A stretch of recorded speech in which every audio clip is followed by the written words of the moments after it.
When the Season 4 schedule dropped and I saw that there was an event where my 3 favorite sinners were doing detective work, I got worried. Because this either meant that they were finally getting justice, or being sent to comic relief purgatory. And thankfully, the only one being sent to purgatory was Rodya in the best way possible. Intervalos up to now have typically been smaller stocking stuffers full of fun ideas for side stories, or foreshadowing for whatever Kanto's up next. Timekilling Time understood the assignment and then said, nah, fuck you, this is gonna hurt. And unlike Otis's brown nosing, this stuck out in a good way, because this is my new favorite intervalo, just barely eking out Hell's Chicken. From giving us a great time with some overlooked sinners, to creative fight gimmicks, a banger soundtrack, and world building that should feel like it's hitting you over the head, but luckily, I'm too distracted by Rodya getting punched in the gut to notice. Because for those not in the loop, this is the sinner I've kept the closest eye on since Season 1. And while this event does highlight all 3 of the sinners to some degree, Timekilling Time may as well be the unloving part too. So just in case someone needs to hear it, spoilers ahead, and check out my How It Feels to Rodion video first. The same themes apply, and I've even got a couple of corrections to make. Consider yourselves warned. Coming some time after Kanto 6, the Kanto where Dante pulled a Hakma in more ways than one, Don Quixote learns that they got credit for it in the local news. It may be as bystanders, but hey, Chiquita's gonna take a win where she can get it. And where she can't! Because even if Dante can help the sinners avoid death, not even God can help you with the taxes. So talks break down, because of course they do, and so do the bodies of the tax collectors. But luckily, Virgilius is able to play diplomat for long enough to stop things from getting worse. Also, quick shout out to Virgilius. Since Kanto 6, it feels like he's gotten some unauthorized cane tech out of his ass. He doesn't show up too much in this story, but when he does, he's much more amicable and involved. And for those that haven't read Leviathan, this is closer to the personality he had with his own office. So seeing him slowly but surely see the LCB in a similar way is kinda sweet. Much more heartwarming than what the IRS is offering, that's for sure. The Sinners doesn't owe 10 billion, 40 million ons worth of time to T-Corp. And if we assume that's a 1-to-1 conversion with the Korean won, that's about $7.5 million. So with Hong Lu's grandma being the only one that could afford that, the immediate question on everyone's mind is, how? Well, you remember when Dante slowed down time to stop Horsecliff? Because that little trick worked in the same way as a very expensive tool that affects the flow of time in an area. And they happened to do it in one of the few houses that could afford to regularly use that tool while it was still on. In other words, Dante made a turducken out of screwing with time. And like any British person that's forced to see that on Thanksgiving, T-Corp demands damages. At least that's how it looks before the meeting. Merceau even goes up to the time gallows to pay his share of the debt, which I am very aware fans of his source material just went wild about. But once Verge comes back, they've worked out an arrangement with T-Corp. If the LCB can solve the case of a distortion named Timekilling Time, then all the debt's forgiven. Because owing the government money may make you a criminal, but taking it out of the economy makes you a monster. But since the Sinners dozen has the same reputation as the deadbeats from Kaiji right now, only 3 of them get to take on the job. And as you might have guessed, Rodion, Hong Lu, and Ryoshu are up to bat. Everyone else gets quickly shoved in the toy box, Don Quixote trips out the wannabe detectives, and the skeleton crew even gets an undercover boss assistant to guide him along the way. Speaking of, here's Hubert. We're not gonna screw with this guy today. While I'm impressed with how much personality and info dumping they managed to fit into a single man without making him annoying, he's gonna get his time to shine in a dedicated T-Corp video. But I can't say the same of Ryoshu. Hey, Ryoshu fans, how does it feel to stand the Sinner dead set on staying as tight-lipped as possible? Like, I get Merceau fans since he's given some background info and his story's 4 Kantos out, but with only 3 away for Ryoshu and half of her words being filtered through a German boy traumatized by the meat woman, I was hoping for a bit more to chew on here. Now don't get me wrong, this is a self-burn since she's high up on my own list, here are my rankings by the way, and I understand that only so much could be fit into a single intervalo, but she definitely drew the short straw of the 3. So short that there's just enough to be able to find 1 or 2 trends, but not a lot else. Most of what we get from Ryoshu here is that she wanted to join the investigation for fun and handles it in a way much like Jotaro Kujo would. She uses intimidation tactics and knowledge of how people behave around danger to come to conclusions. It's entertaining for sure, but not much more than that, at least in comparison to the other 2. Luckily, there are a couple of lines that tell us about her deal though. Ryoshu seems to care about who people are as individuals rather than who they're associated with. We can see this to an extent in her ID stories where she typically didn't care for the goals or values of the faction she's a part of. But in TKT, she has certain lines like, "Clothes are just husks that can be cast off at any moment. Or so many things in this world presuming that they deserve to call themselves family. And I mean, Ryoshu's no stranger to going against certain cultural norms, but then she also makes a point to say, names matter. And while that's a short line, it doesn't feel like a throwaway one, since she's going out of her way to correct someone when saying it. It gives me the sense that she has these very strong ideas about identity and not letting it be defined by anyone else. But this is one of those times where I'm curious about where you guys stand, since I'm not a seasoned Sinclair with experience translating this woman. And while it's worth a mention, this isn't quite the time for me to do a deep dive on her. Not when we've already got someone else diving headfirst into danger. Because Hong Lu's had a few telling moments up to now. The guy comes off as a rich airhead, which he is, but Kanto's 4 and 6 put him in the spotlight enough to tell he's at least present. He may still be sheltered, but he's got empathy and a willingness to learn. And while he's not the most self-aware, that's more from him having thick skin instead of a smooth brain. All the more so when he's confronting the Time Ripper. Now, since Hong Lu's not the main prize of the story, I'll stick with the broad strokes today. The first one being the elephant in the room. Cause, guys ever notice that Hong Lu never gets mad? Like, duh, yes, he has himbo energy, but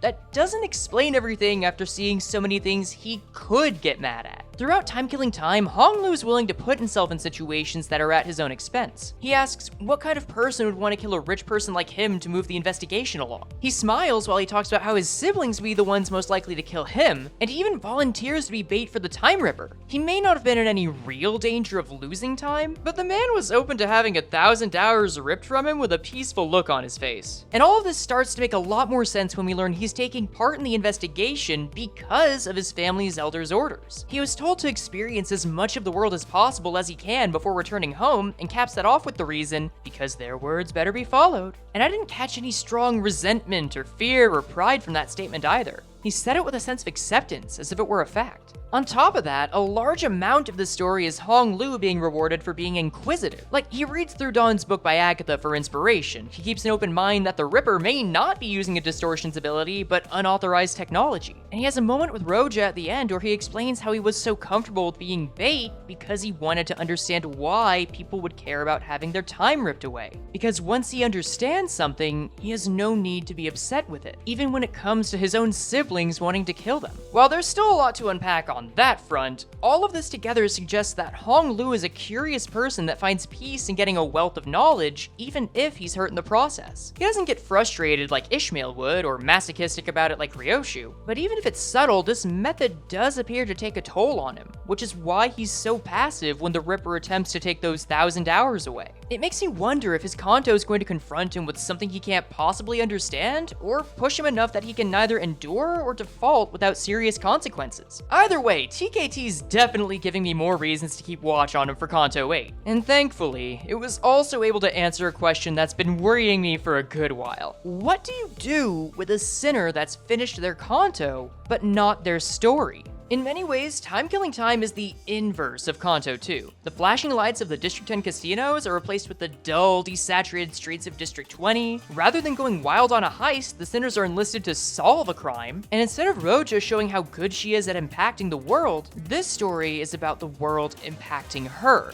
Rodya's of the first to volunteer to take on the case, and just as quickly starts to follow her old tactics of profiling to identify Bumble as the third victim. He's your regular rich production line managing sack with employees that make a fraction of what he does. And of course, he's berating the laborers for not increasing profits fast enough month over month. So on cue, Rodya challenges Bumble for how he manages his people. But all that comes of it is both him and Hubert paying her little mind, claiming she just can't understand them. Hong Lu quickly changes the topic back to who would want to attack Bumble, and if the laborers don't have time to ambush him, it would have to be someone else. Someone or someones who are upset with the state of affairs in T-Corp. But there's only one group either Rodya or Hubert can think that would fit that description: the Yurodiviye. And when the team consults another collector, they reveal themselves and immediately regret that choice. While the Divies are able to give him the slip, the chase allows Dante and the others to get some new clues and to look at the Time Ripper. But it's here where Hubert chimes in again. He says he's impressed with how much the sinners are moving like they're chasing a horizon, and laments about how the people in District 20 are always looking towards the ground. Rodya explains that she knows about that feeling and that it comes from the people learning helplessness, this sense that no matter how much effort they put in, their lives aren't going to get any better.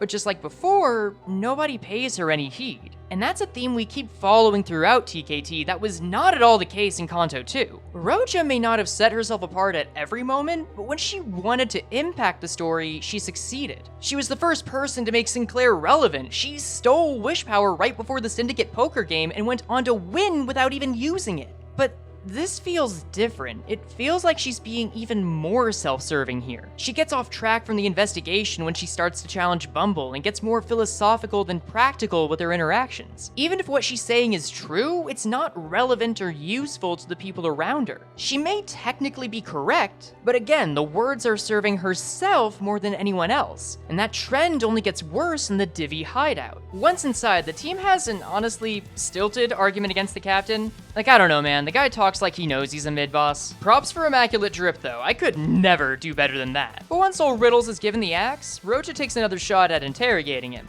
And boy, did this give me flashbacks to Gregor. V 하나를 박살냈어. Take that!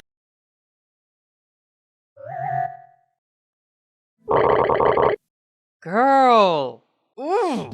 Rodya talks about the Yurodiviye here so confidently, as if they had the same disillusioned experience with Sonya she had. She's so sure that anyone that's going under that name is either mirroring exactly what she saw with Sonya in District 25, or can't be a true branch since they're taking direct action. But no. Turns out these guys are the real thing. And to hammer the point home, Riddles even calls Sonya the Saint, and vouches for how he's mobilized the Yurodiviye in every nest. And what's interesting here is that if we look at the Yurodiviye Uptide 3 stories, they're doing pretty well. While there is infighting among their ranks, the Hong Lu captain idea is aware of why, and is able to gauge the extent of how much of a threat it is. They're ambitious, but make it a point to stay grounded, which is something we never got to see in Kanto 2. Speaking of which, at the end of my video on Kanto 2, I said that Rodya and Sonya were nearly even in their views. Partially right, partially flawed, but in opposite ways. But at the time, Rodya at least had the slight sense of self-awareness buried deep under her mountain of bravado. But now,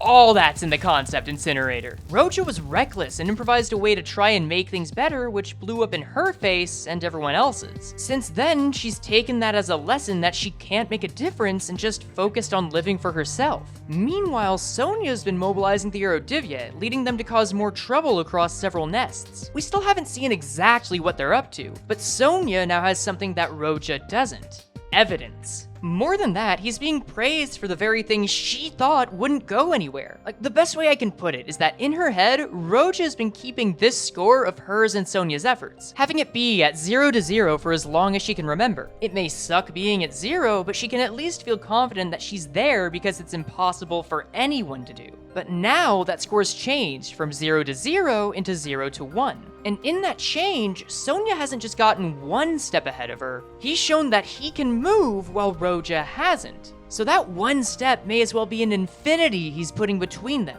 And so, Rodya's left speechless, only able to listen to the clues that Riddles gives her before the team walks out.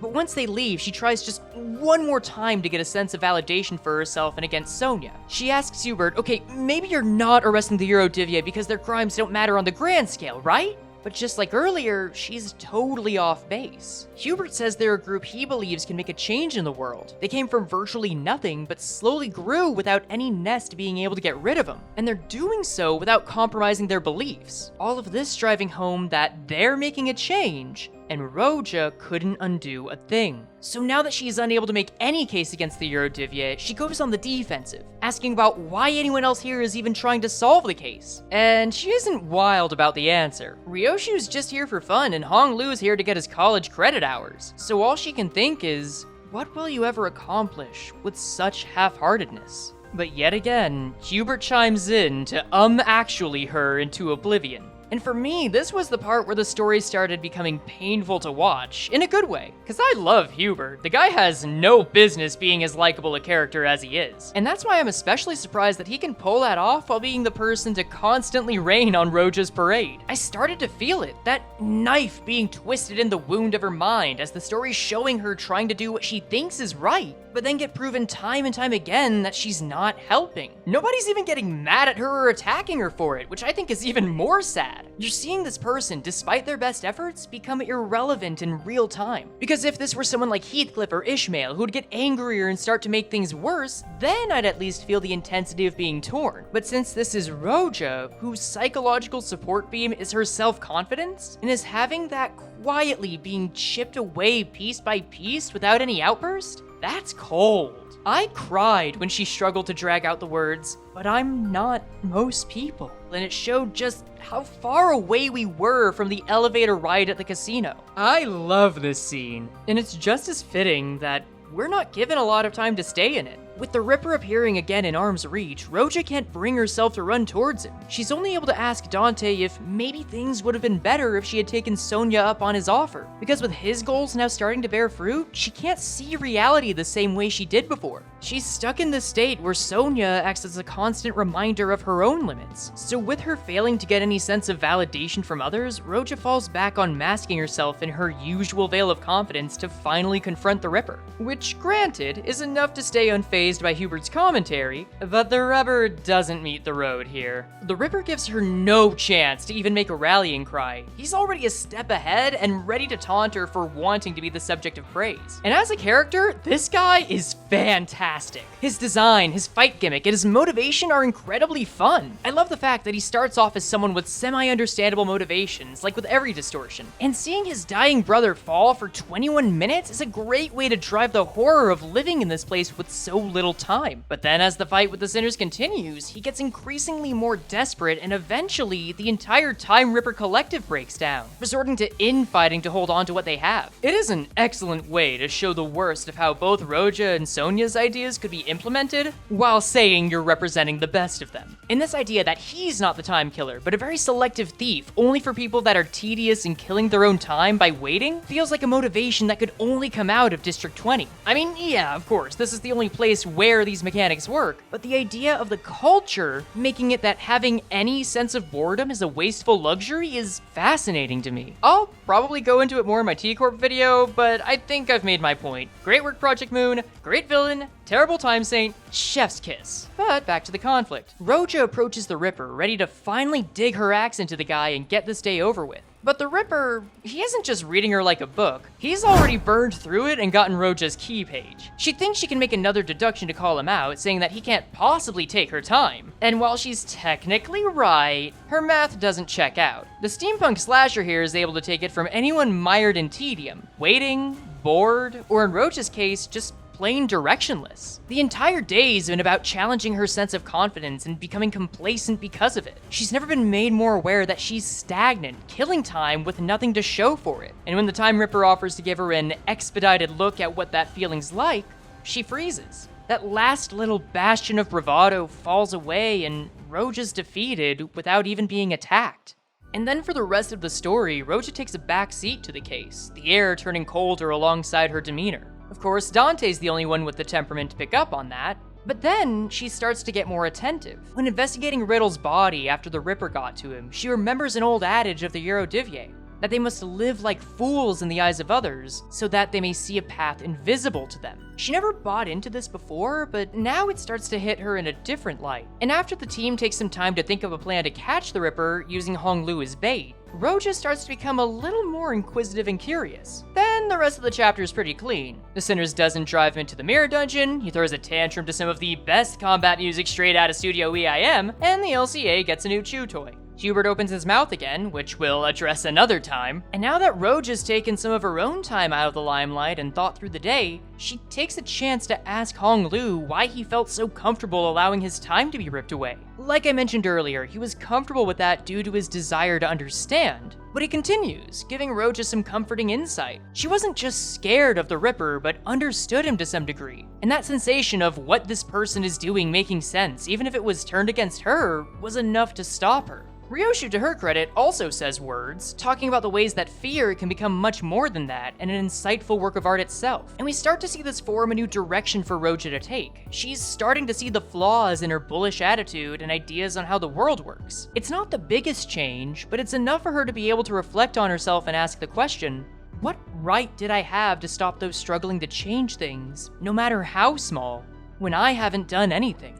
And that little bit at the end where she's taking an interest in what the other sinners are passionate about just made me happy. And funnily enough, it's Hubert that put this idea best just before Rodya tried to confront the Ripper. He says, emotions don't change with time. I'd say that the changing emotions are what drive the flow of time. It's the idea that in a place like District 20, where not everyone is guaranteed the time for a change, the change to your emotions and attitude are what drive how you see and handle the world around you. But that's still easier said than done. Rodya, she isn't really okay. Her facade and manner of carrying herself are still broken. That compass she's borrowing from Ishmael isn't treatment as much as it's directions to a hospital. So even if she is moving forward, I feel like she's going to be much more fragile now, no matter how much she tries to keep up that smile. And that leads me to one final question. What does this mean for the future? Well, the immediate answer is RR4 and the Warp Train. Refraction Railway 4, considering its namesake, might have some references to Rodya masking herself, but fuck, I'm not holding my breath.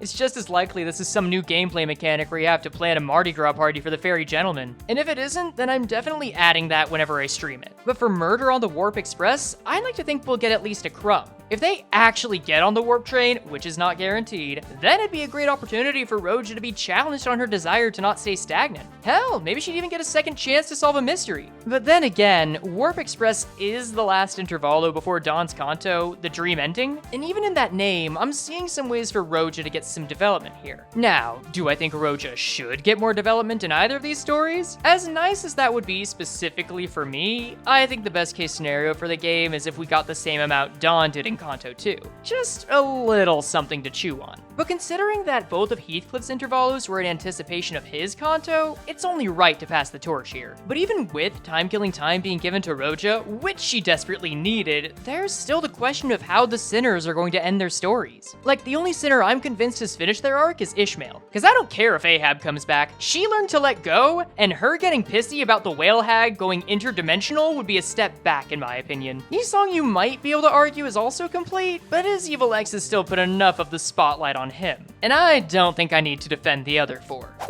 oh well. At least I can be happy knowing that PM cares about the sinners beyond the extent they can be put on main story marketing posters. But what do y'all think? Did TKT set the precedent for how someone like Gregor could get a follow-up? Or was I totally off base about everything? Feel free to cancel me and send the head to my doorstep in the comments. As always, a huge thank you to my supporters on both Patreon and YouTube. With me moving ever so gradually over to making these videos more often, your guys' help keeps the lights on and my own support beam intact. All the supporters get video access a day earlier, and if you'd like to join, there's links to either option in the description. Quick shout out to new members, Slain Rue and Sarah, on the YouTube and Patreon respectively. And aside from that, look out for a breakdown of everything we know about T-Corp soon. Having gone through all three of the games, and dear lord did Hubert get up to a lot. But that'll have to wait until the time's right. Later, goons.